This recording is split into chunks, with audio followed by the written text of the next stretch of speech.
Welcome to study IQ. और मैं अभिनव राज आपके लिए लेकर आ गया हूँ 65th बीपीएससी यानी कि 65वीं बीपीएससी के प्रीवियस ईयर क्वेश्चंस का डिस्कशन। और इससे हमें एक बहुत ही अच्छा आइडिया लगेगा कि किस तरीके से आने वाले एग्जाम के लिए यानी कि 66वीं बीपीएससी के लिए हमें रेडी रहना है। तो टोटल जो ये 150 क्वेश्चंस का डिस्कशन होगा, ये टोटल 4 वीडियोज में आएगा, जिसका कि ये पार्ट 2 है। ऑलरेडी 37 क्वेश्चंस को पार्ट 1 में डिस्कस किया जा चुका है। चलिए हम देखते हैं क्वेश्चन नंबर 38 को। और यहाँ कहा जा रहा है कि शरीर का तापमान नियंत्रण करता है, यानी कि जो बॉडी टेम्परेचर है वो ब्रेन के किस पार्ट के द्वारा रेगुलेट की जाती है। मेडुला ऑब्लंगाटा, या फिर जो दूसरा है थैलेमस, तीसरा ऑप्शन दिया हुआ है हाइपोथैलेमस, चौथा है सेरिबेलम, और पांचवा ऑप्शन तो आप सभी जानते ही हैं, जिसमें कि नन ऑफ द एबव या मोर देन वन। ये बायो के हिसाब से कहें तो एक आसान क्वेश्चन था, क्योंकि अगर आप कोई भी साइंस एंड टेक की बुक उठाएंगे जनरल स्टडीज के लिए, या आप स्टडी आईक्यू के science and tech biology section में जाएंगे, तो बहुत ही इजिली आपको इसका जवाब मिल जाएगा। और इसका करेक्ट आंसर है ऑप्शन बी, यानी कि जो थैलेमस है। ओके, तो इसके द्वारा रेगुलेट किया जाता है। तो इसका करेक्ट आंसर है ऑप्शन सी, यानी कि हाइपोथैलेमस। हाइपोथैलेमस ग्लैंड जो है, अब इसके बारे में मैं जरा आपको अगर जानकारी दे दूं तो आपको भी अच्छा लगेगा। आप जानते हैं कि हमारे शरीर में बहुत सारे ग्लैंड्स हैं, जिनका कि अलग अलग फंक्शन है, कुछ स्पेसिफिक फंक्शंस भी परफॉर्म करते हैं। अब यहाँ पर ये ब्रेन का आपके सामने स्ट्रक्चर है और बताया गया है कि कौन सा हिस्सा जो है वो किस फंक्शन को परफॉर्म करता है। और ये पूरा अगर सही ढंग से काम करे तभी इंसान जो है वो सही ढंग से फंक्शनल है, उसके पूरे ऑर्गन सिस्टम्स काम कर रहे हैं। ओके, तो इंडोक्राइन ग्लैंड्स होते हैं, तो इसमें हाइपोथैलेमस ग्लैंड होता है, पिट्यूटरी ग्लैंड होता है, पिनियल ग्लैंड्स होते हैं, थायराइड ग्लैंड, और भी बहुत सारे ग्लैंड्स हैं। तो उसमें से जो सबसे कह लें कि one of the important gland है, जिसको मास्टर ऑफ मास्टर ग्लैंड भी कहते हैं, तो अगले ब्रेन के हिस्से में ये होता है। और ये एवरेज बॉडी टेम्परेचर मेंटेन करने में मदद करता है। और एवरेज बॉडी टेम्परेचर कितना है? 37 डिग्री सेल्सियस, या उसी को अगर फॉरेन हाइट में बोलें तो कहेंगे 98.6 डिग्री फॉरेन हाइट। ओके, अब चलते हैं क्वेश्चन नंबर 39 पर। और यहाँ पर बात की जा रही है कि विद्युत धारा यानी कि इलेक्ट्रिक करंट जो है उसको किस चीज से मापा जाता है, किस डिवाइस से, किस यंत्र, किस उपकरण से मापा जाता है। वोल्टमीटर, एमीटर, वोल्टामीटर, या पोटेंशियोमीटर, या option E more than one, none of the above. ये एक आसान क्वेश्चन है, क्योंकि नाम से पता चल जाएगा कि ये जो वोल्ट मीटर है, इसे वोल्टेज मापा जाता है, इसमें कोई कंफ्यूजन नहीं है। और जिस डिवाइस से करंट मापा जाता है उसको अमीटर बोला जाता है। यानी कि इसका करेक्ट आंसर हो गया 39 का ऑप्शन बी। कोई कंफ्यूजन तो नहीं है ना? चलिए, तो 39 का करेक्ट आंसर हो गया ऑप्शन बी। और देखिए आपके सामने जो दो अलग अलग मीटर्स नजर आ रहे हैं, इसमें भी मैं आपको डिफरेंस बता देता हूं। जो अमीटर होता है उसमें कैपिटल ए लिखा होता है, और जो वोल्ट मीटर, जिसे पोटेंशियल डिफरेंस, जिसे वोल्टेज मापते हैं, तो उसमें वी लिखा होता है। ओके, तो वोल्ट मीटर और अमीटर में आपको डिफरेंस पता चल गया। आ जाते हैं अगले सवाल, क्वेश्चन नंबर 40 पर। और यहाँ पर ये क्वेश्चन फिजिक्स से ही है कि विद्युत शक्ति यानी इलेक्ट्रिक पावर जो है उसकी यूनिट क्या है, इकाई क्या होती है। एम्पियर, वोल्ट, कूलम, वॉट, या option E more than one, या नन ऑफ द अबव।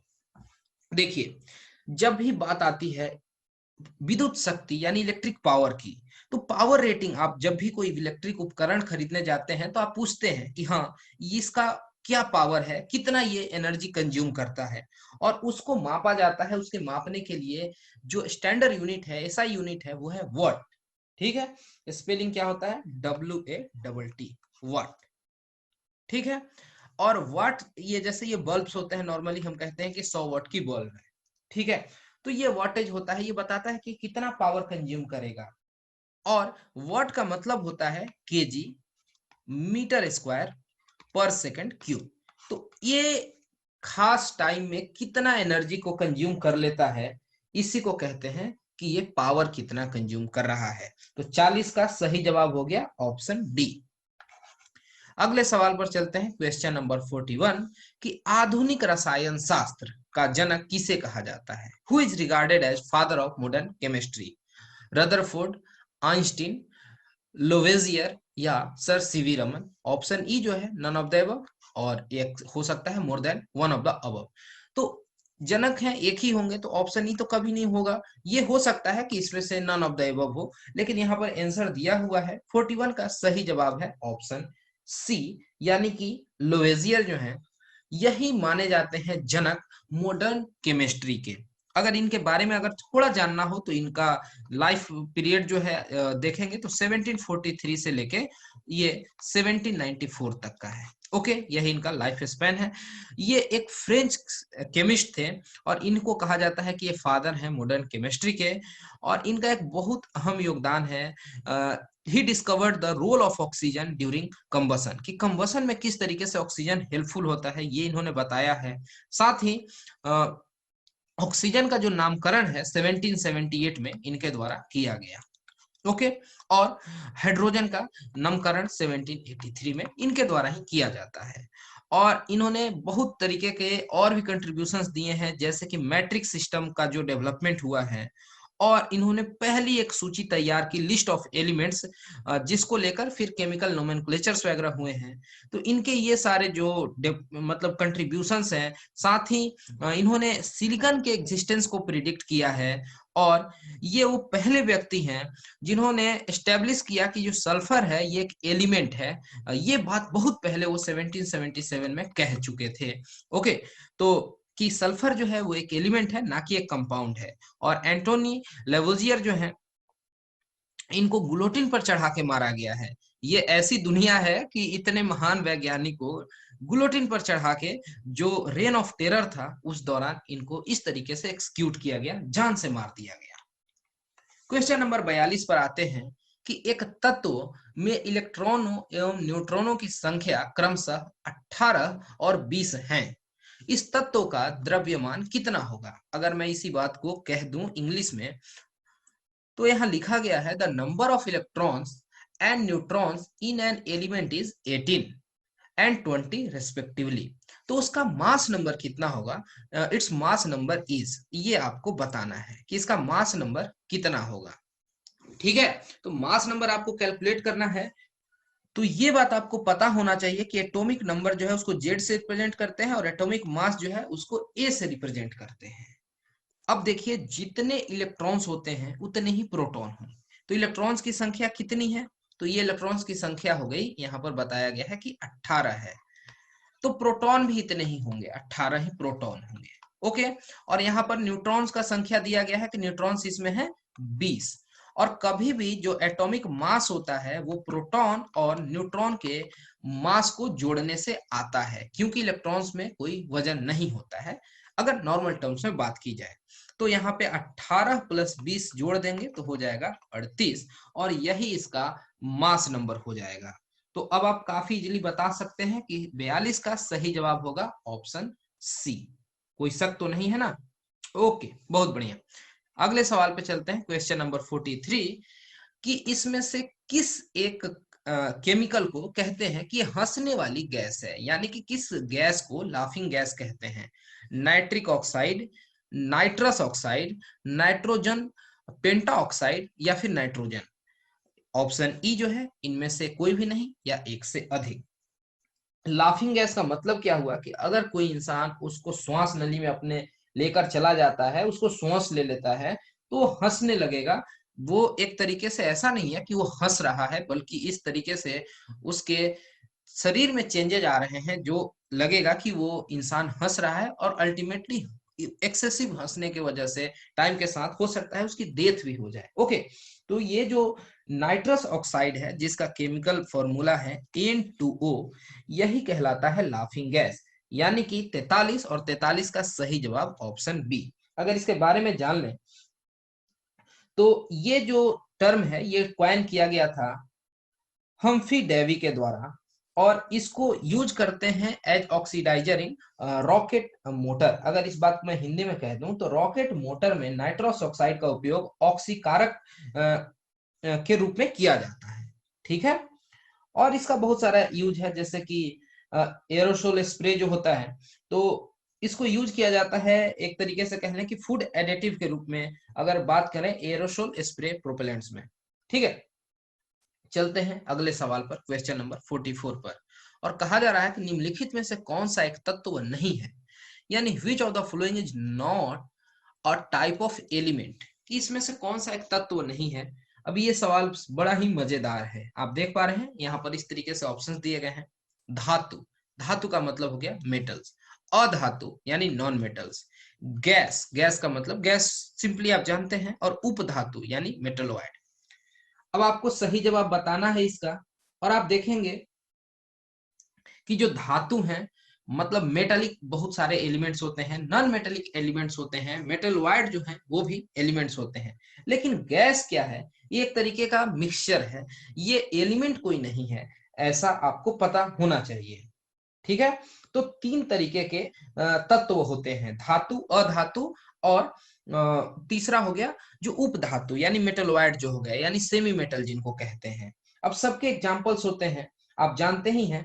और आप जिस तरीके से आप पीरियोडिक टेबल को देखते हैं उनमें भी क्लासिफाई करके इन चीजों को दिखाया जाता है। और गैस पदार्थ का एक अवस्था है, वो उसमें बहुत कुछ हो सकता है, वो स्टेट हो गया जैसे कि सॉलिड, लिक्विड, गैस। तो ये एलिमेंट का कोई क्लासिफिकेशन नहीं है, वर्गीकरण नहीं है। तो 44 का सही जवाब हो गया ऑप्शन सी। ठीक, क्वेश्चन नंबर 44 पर आते हैं कि पानी के पीएच का मान पूछा गया है। पीएच का मतलब पावर ऑफ हाइड्रोजन, और पीएच इस बात का सूचकांक है कि कोई भी चीज जो है वो कितना एसिडिक है या बेसिक है। और या वो ना ही एसिडिक हो ना ही वो बेसिक हो, तो उसका पीएच स्केल पर मान होता है न्यूट्रल, उसको 7 से दिखाते हैं। तो प्योर वाटर जो है वो न्यूट्रल होता है और उसका पीएच का मान होता है 7, जैसा कि आप इस पीएच स्केल में भी देख पा रहे हैं। तो ये तो आसान है सवाल, और 45 का आप सही जवाब बहुत इजीली बता पाएंगे कि इसका सवाल का जवाब हो जाएगा ऑप्शन बी, 7 होता है। जैसे 1 की तरफ बढ़ते हैं तो एसिडिटी बढ़ता है, और 14 की तरफ बढ़ते हैं तो बेसिसिटी बढ़ता है।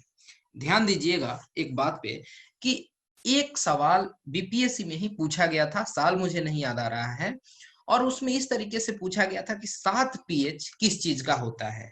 उसमें एक ऑप्शन था न्यूट्रल सबस्टांसेज का और एक ऑप्शन था प्योर वाटर का।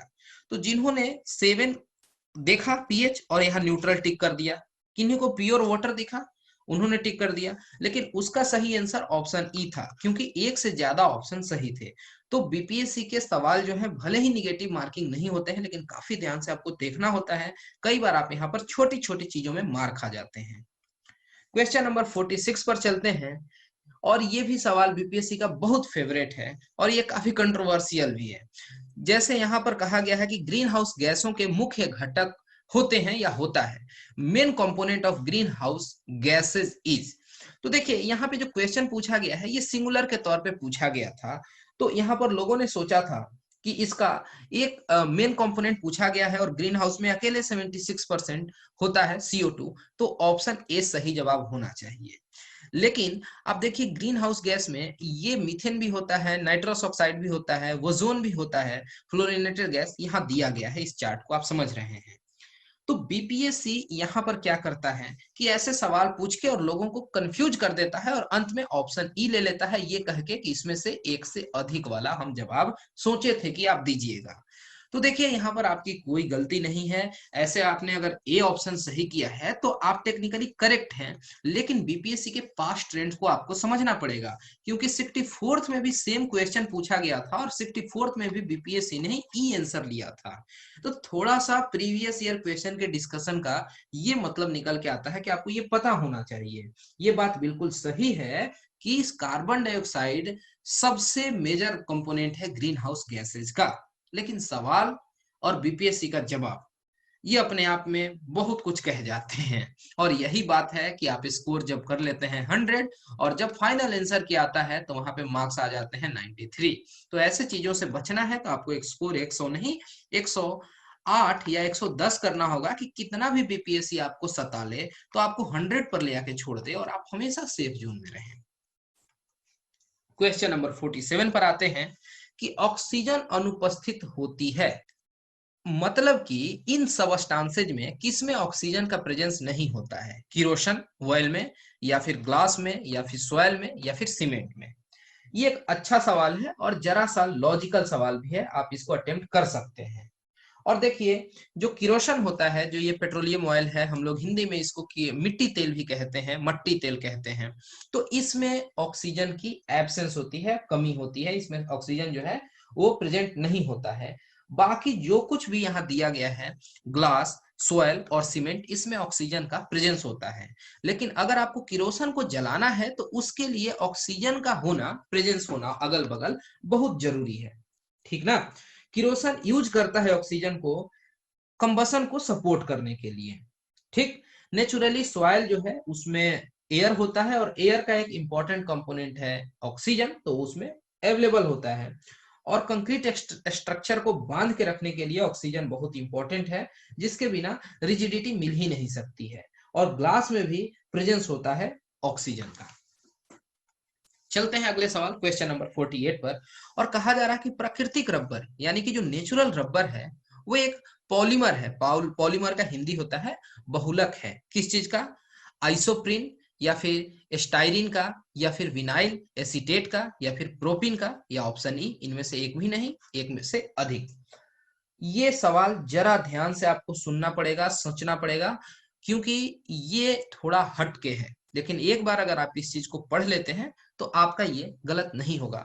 और इसका सही जवाब है ऑप्शन ए, यानी नेचुरल रबर जो है वो एक पॉलीमर है, बहुत लंबा चेन है आइसोप्रीन का। ये बात आप याद रख सकते हैं, ओके। और केमिकल फॉर्मूला अगर आप कहें क्या होता है, तो C5H8 होता है इसका केमिकल फॉर्मूला, ठीक है। 48 नंबर सवाल और उसका सही जवाब option A. Question number 49 number question पर चलते हैं। और यहाँ कहा गया है कि ग्लूकोज का सूत्र क्या होता है, what is the formula of glucose. ये ग्लूकोज का यहाँ पर स्ट्रक्चर मैंने डाल दिया है ताकि आप देखें। तो इसमें आप कार्बन को पहले काउंट कर लीजिए, 1 2 3 4 5 6 कार्बन है। तो इस चारों के चारों जो ऑप्शंस दिए गए हैं सब में C6 ही है।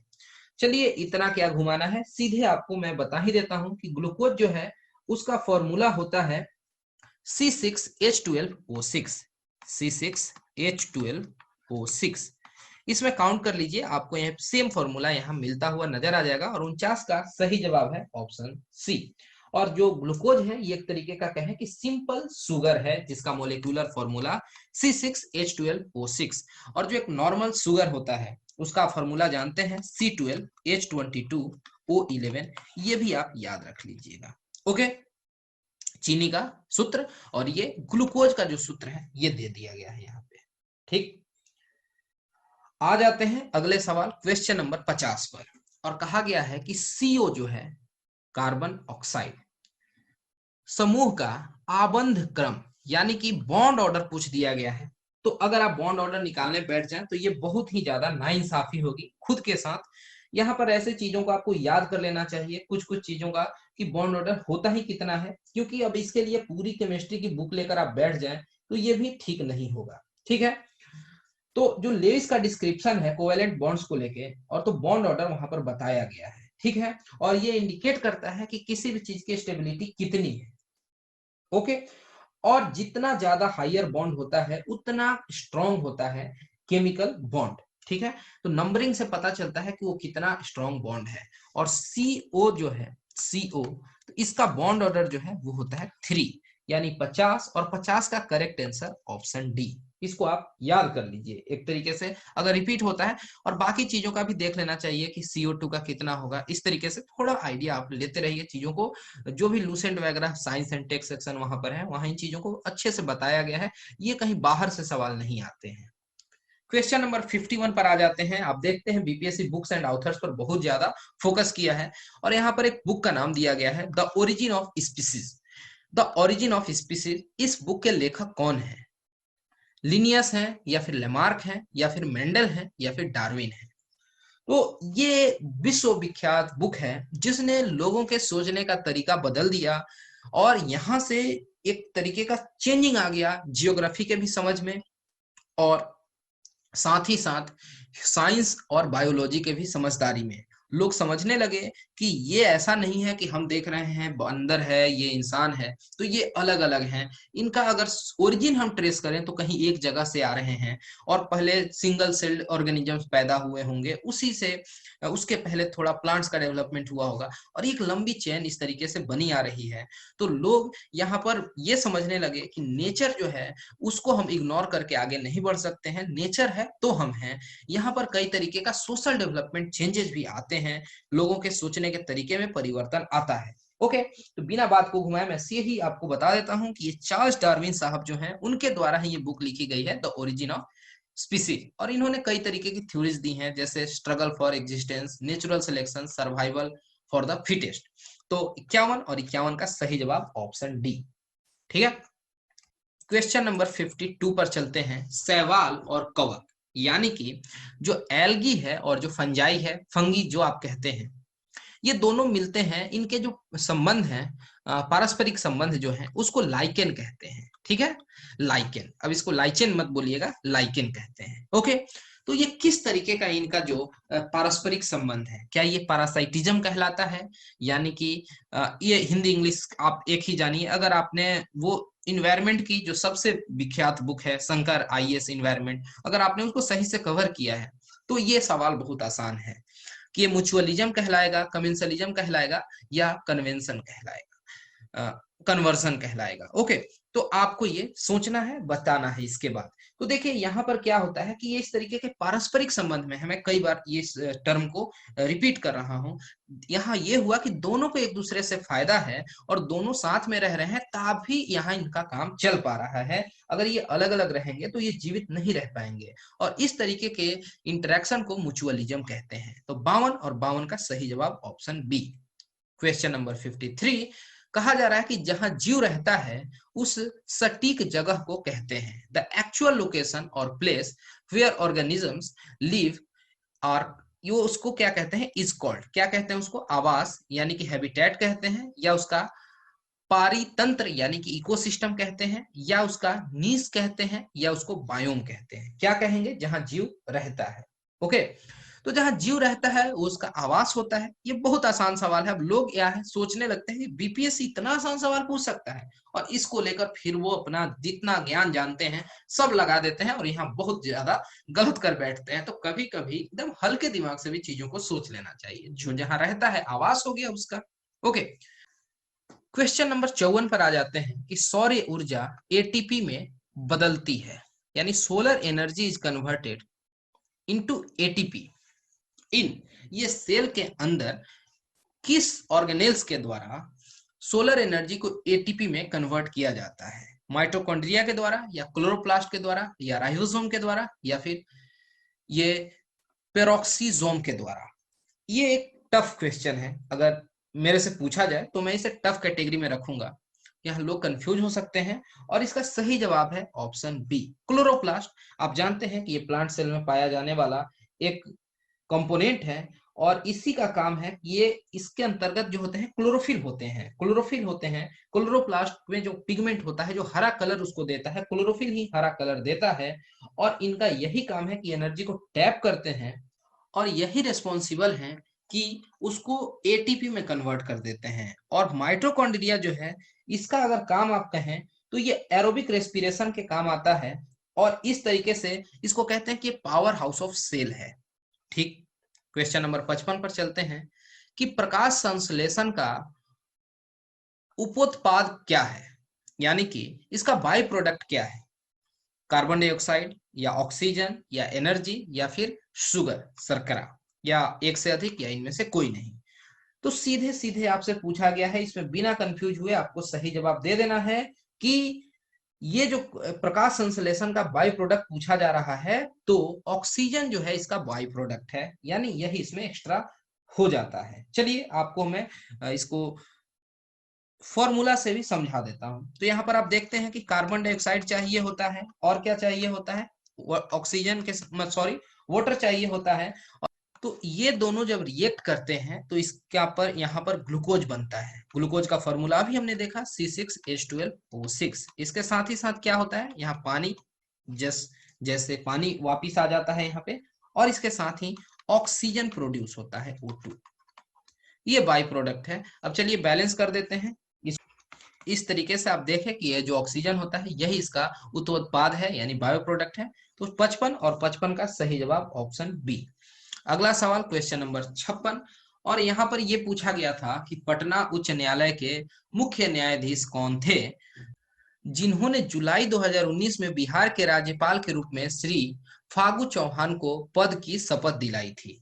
सीधे आपसे पूछा जा रहा है कि आपको पता होना चाहिए कि आपके स्टेट में उस समय कौन व्यक्ति हैं। जब आप एग्जाम देने जा रहे हैं, आपके राज्यपाल कौन है, चीफ मिनिस्टर कौन है, हाई कोर्ट के चीफ जस्टिस कौन है। तो 56 के लिए उस समय हुआ करते थे माननीय यानी ऑनरेबल एपी शाही। तो 56 ये करेंट्स का क्वेश्चन हो गया, आज जिक्र करने का कोई फायदा नहीं है, लेकिन आप हमेशा अपडेट होके जाइएगा। क्वेश्चन नंबर 57 कि बिहार दिवस का क्या महत्व है जो हर साल 22 मार्च को मनाया जाता है। अब ये सवाल बहुत ही आसान है क्योंकि ये वही दिन था जब डिक्लेयर किया गया था कि ये बंगाल प्रेसिडेंसी से ये अलग हो गया। ठीक है, इसमें कोई कंफ्यूजन की बात नहीं थी। 1912 में बिहार के बंगाल प्रेसिडेंसी से अलग होने की याद किया जाता है, कमेमोरेट किया जाता है, और इसके लिए हम बिहार दिवस मनाते हैं। इसका बहुत सिंपल आंसर है ऑप्शन सी। अब कुछ लोग आपको कंफ्यूज करेंगे कि रीऑर्गेनाइजेशन नहीं, ये सब बिल्कुल फालतू की बातें हैं, इसमें आपको बिल्कुल नहीं फंसना है। ये कमेमोरेट करते हैं जब बिहार जो है उस समय बंगाल का हिस्सा हुआ करता था, बंगाल से अलग होके एक अलग स्टेटहुड इसको मिल जाता है, लेकिन इसके साथ उड़ीसा होता है। बाद में उड़ीसा बिहार से अलग हो जाता है, झारखंड भी अलग हो जाता है। क्वेश्चन नंबर 58 पर आते हैं, 58 नंबर सवाल, जहां आपसे पूछा जा रहा है निम्नलिखित में से किस राज्य को केंद्र सरकार द्वारा विशेष श्रेणी दर्जा SCS यानी कि स्पेशल कैटेगरी स्टेटस दिया नहीं गया है, कभी प्रदान नहीं किया गया, कभी प्रदान नहीं किया गया। और ऑप्शन दिए गए हैं यहाँ पे बिहार, सिक्किम, हिमाचल प्रदेश और Jammu and Kashmir. Option E है मोर देन वन या नन ऑफ द अबव। देखिए इस सवाल को आपको समझना होगा क्योंकि आप जब भी पढ़ते हैं आपको पता होता है कि यहाँ पर जो नॉर्थ ईस्टर्न स्टेट्स हैं और जो माउंटेन स्टेट्स हैं उनको स्पेशल कैटेगरी स्टेटस दिया गया है, यानी जम्मू एंड कश्मीर जो कि अब तो यूनियन टेरिटरी हो गया और लद्दाख में बट गया, हिमाचल प्रदेश, उत्तराखंड, सिक्किम, असम, अरुणाचल प्रदेश, नागालैंड, मणिपुर, मिजोरम, त्रिपुरा, मेघालय, इन सबके पास स्पेशल कैटेगरी स्टेटस है। जिसको नहीं है कभी और वो जो फाइट कर रहा है वो है बिहार। ओके, यानी 58 और इसका सही जवाब ऑप्शन ए। इसमें आपको कोई कंफ्यूजन नहीं होना चाहिए, ये एक मेरे हिसाब से आसान सवाल है। आगे आते हैं क्वेश्चन नंबर 59 पर। कहा गया है कि कश्मीर घाटी जो है, कश्मीर घाटी के अंतिम मुस्लिम शासक यूसुफ शाह चक, जिन्हें मुगल सम्राट अकबर द्वारा बिहार में निर्वासित किया गया था, उनका जो कह लें कि बरियल जो है वो बिहार में ही है। यूसुफ शाह चक जो लास्ट मुस्लिम रूलर है कश्मीर वैली के, उनको एग्जाइल पर बिहार भेजा गया था अकबर के द्वारा। तो वो बिहार में कहां पर बरीड है? पाटलिपुत्रा में, राजगीर में, मुंगेर में, नालंदा में, या इनमें से कोई नहीं।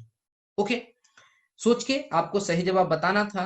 तो ये करेंट्स वगैरह में इस तरीके से आया हुआ था कि लोग बिहार में नहीं जानते हैं इस बात को, इस वजह से पेपर में छपा था और इसका यहीं से क्वेश्चन बना लिया गया था। 59 का सही जवाब है ऑप्शन डी यानी नालंदा डिस्ट्रिक्ट। क्वेश्चन नंबर 60 पर आ जाते हैं कि बिहार राज्य पर्यटन विकास निगम का टैगलाइन क्या है? अब जो बिहार में रहते हैं उनके लिए काफी आसान था बताना। ऑप्शन दिया गया था ब्राइट बिहार, हम सबका बिहार, ब्लिसफुल बिहार, या बिहार इज द बेस्ट। अब आपको बताना है, ये तो आपने कई बार देखा होगा टूरिज्म की बसों पर। करेक्ट आंसर ऑप्शन सी है ब्लिसफुल बिहार। अब इसमें कोई लॉजिक वाली बात नहीं है। ये बिहार स्टेट का जो टूरिज्म डेवलपमेंट कॉर्पोरेशन है BSTDC, इसके द्वारा ये एक टैगलाइन दिया गया था। ओके, अब BSTDC जो है ये काफी पुरानी संस्था हो गई, 1980 में इसको एक तरीके से खड़ा किया गया था टूरिज्म के डेवलपमेंट के लिए और कमर्शियलाइजेशन के लिए। ये जो ब्लिसफुल बिहार कैंपेन है ये कब लॉन्च किया गया था? तो ये लॉन्च किया गया था 2005 में। ओके, चलिए आगे बढ़ते हैं क्वेश्चन नंबर 61 पर। और कहा गया कि प्रधानमंत्री नरेंद्र मोदी ने हाल में ही मंडल डैम जो है इसका नींव रखा है। Prime minister Narendra Modi recently laid the foundation of Mandal dam project. तो ये किस नदी पर बनाने की बात हो रही है? कोसी, फल्गु, बूढ़ी गंडक या उत्तर कोयल यानी कि नॉर्थ कोयल।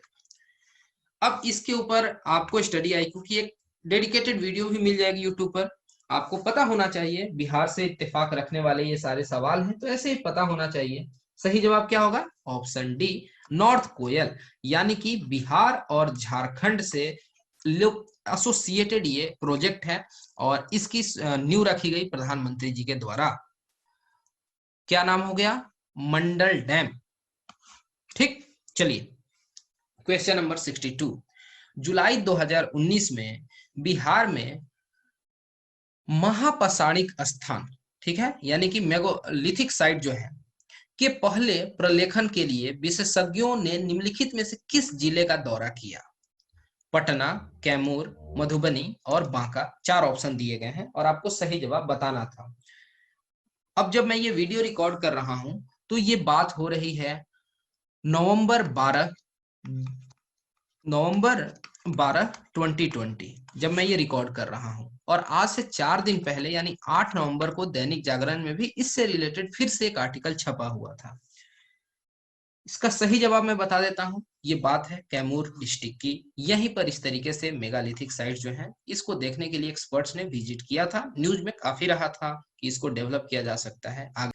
क्वेश्चन नंबर 63 कि हाल ही में आबू धाबी में आयोजित इस्लामिक सहयोग संगठन यानी कि ओआईसी का मतलब ऑर्गेनाइजेशन ऑफ इस्लामिक कॉरपोरेशन, यहाँ पर इनके विदेश मंत्रियों का एक कह लें कि परिषद था और उसके 46th यानी कि 46वें सत्र में भाग लेने के लिए किस देश को गार्ड या कह लें कि गेस्ट ऑफ ऑनर दिया गया? किसको इनविटेशन भेजा गया था? ये पूछा गया है। ऑप्शन दिए गए हैं पाकिस्तान, ओमान, भारत या तुर्की। इसमें से आपको सही जवाब बताना है। और इस तस्वीर को देख के आप समझ पा रहे हैं कि भारत के तरफ से इनविटेशन पर स्वर्गीय सुषमा स्वराज जी गई थी इसमें। तो करेक्ट आंसर क्या हो गया? 63 का ऑप्शन सी। ओआईसी के ऊपर बीपीएससी मेंस में भी क्वेश्चन पूछा गया था 64th वाले मेंस में।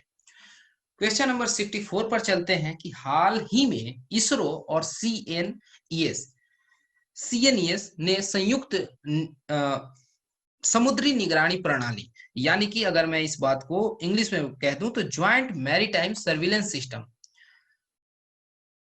स्थापित करने के लिए एक समझौता हस्ताक्षर किया है। तो ये सीएनईएस जो है, ये किस देश की अंतरिक्ष एजेंसी है, यानी कि ये स्पेस एजेंसी किस देश की है? रशिया, जर्मनी, फ्रांस, कनाडा या इनमें से कोई नहीं, या एक से अधिक? तो एक से अधिक तो हो नहीं सकता है, एक ही देश का होगा। करेक्ट आंसर क्या है? ऑप्शन सी, फ्रांस के स्पेस एजेंसी का नाम है सीएनईएस। ओके, क्वेश्चन नंबर 65 पूछा गया था कि पराग्वे जो है उसकी राजधानी क्या है?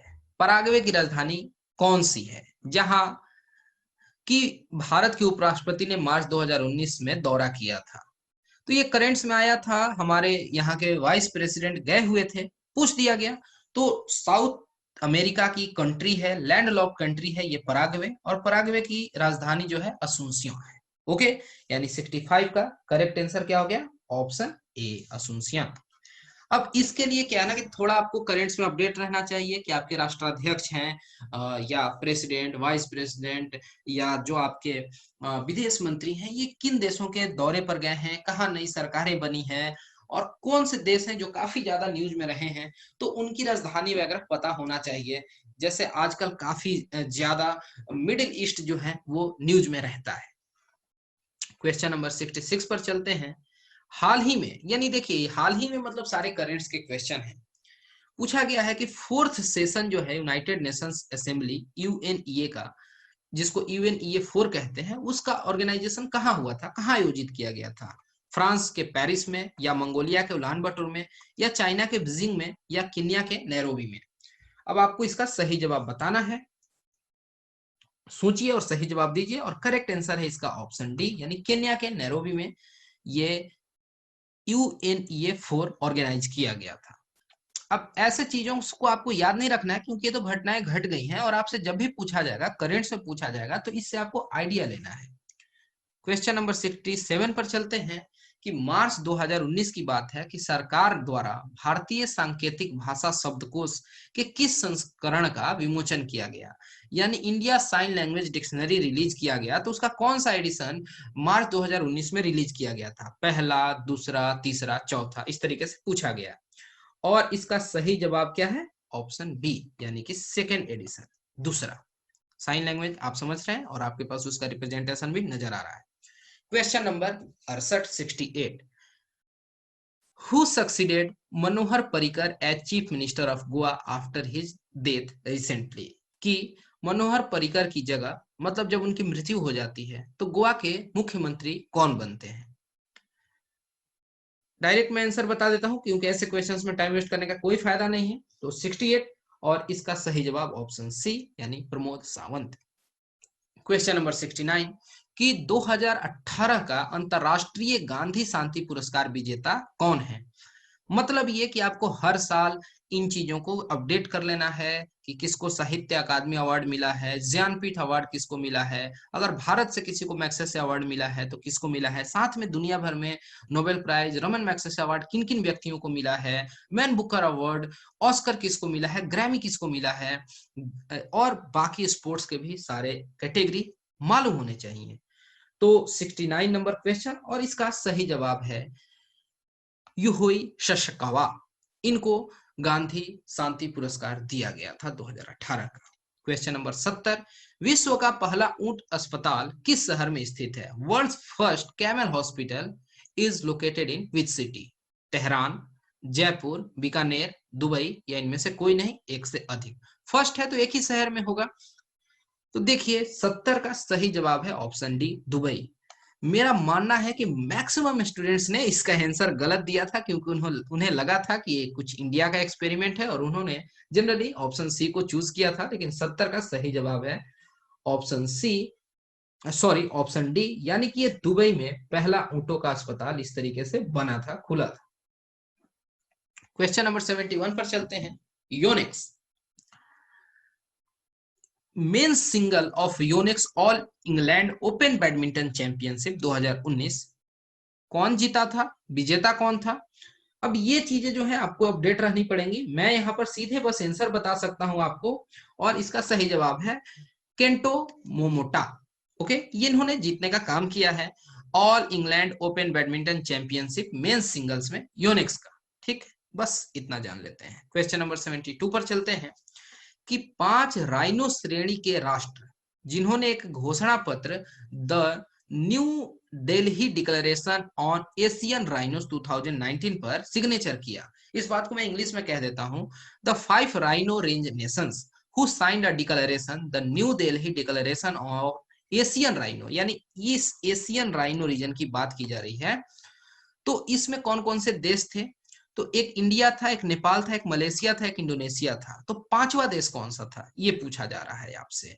क्या वो वियतनाम था, या थाईलैंड था, या म्यांमार था, या भूटान था? तो ये यूपीएससी में सवाल राइनो रेंज पर पूछा गया था और बीपीएससी ने उसे रिपीट कर दिया, और इसका सही जवाब था ऑप्शन डी, यानी ये भूटान जो है ये पांचवा देश था राइनो रेंज कंट्रीज का। ओके, 72 और 72 का सही जवाब option D. Question number 73 sir Don Bradman के बाद टेस्ट प्रारूप में 25 शतक बनाने वाले दूसरे सबसे तेज बल्लेबाज कौन है? तो जो लोग क्रिकेट की दुनिया में जरा भी दिलचस्पी रखते हैं वो जान रहे हैं कि यहाँ बात स्टीव स्मिथ की जा रही है। तो 73 और इसका करेक्ट आंसर ऑप्शन डी। इन चीजों के लिए क्या है कि आपको करेंट्स में जरा अपडेट रहना पड़ेगा, जो स्पोर्ट्स जगत की खबरें होती हैं उनसे भी आपको रूबरू रहना पड़ेगा, और आपको ये सारे जो भी करेंट्स अफेयर हैं स्टडी आईक्यू के तरफ से प्रदान भी किए जा रहे हैं। चलते हैं अगले सवाल क्वेश्चन नंबर 74 पर कि जुलाई 2019 में अंतरिक्ष यान चंद्रयान 2 को किस भारतीय राज्य से प्रक्षेपित किया गया था? In July 2019 the spacecraft Chandrayaan 2 was launched from which Indian state? Gujarat, Andhra Pradesh, Karnataka, Maharashtra. और देखिए इस चीजों में आपको बिल्कुल कंफ्यूजन नहीं होना चाहिए, बहुत आपकी इसमें स्मार्ट और शार्प क्लैरिटी होनी चाहिए। ये हमारे लिए शान की बात है, प्राउड मोमेंट्स होते हैं हमारे लिए। और क्या होगा सही जवाब? बिल्कुल सही, आंध्र प्रदेश। और आंध्र प्रदेश में कहां से लॉन्च किया जाता है? श्री हरिकोटा। तो श्रीहरिकोटा जो है अपने आप में एक लॉन्चिंग स्टेशन है और वो आइलैंड है जो कि पुलिकट लेक में लोकेटेड है, ये बात आपको पता होना चाहिए। तो ये जीएसएलवी से लॉन्च किया गया था। अब आ जाते हैं आज के आखिरी सवाल पर, 75 नंबर सवाल पर, ठीक है। और यहाँ पर कहा गया है कि थेरेसा मे के बाद ब्रिटेन के प्रधानमंत्री बनने की दौड़ में कंजर्वेटिव पार्टी के पहले दौर के मतदान के बाद प्रतियोगिता में अंतिम 7 में इनमें से कौन शामिल नहीं था। ये इंटरेस्टिंग सवाल है और इसका सही जवाब आपको देना है कि इसमें से कौन सा वो व्यक्ति है जो अंतिम 5 में नहीं, अंतिम 7 में नहीं शामिल था। और यहाँ पर 4 नाम दिए गए हैं, इसके आधार पर आपको सही जवाब देना है।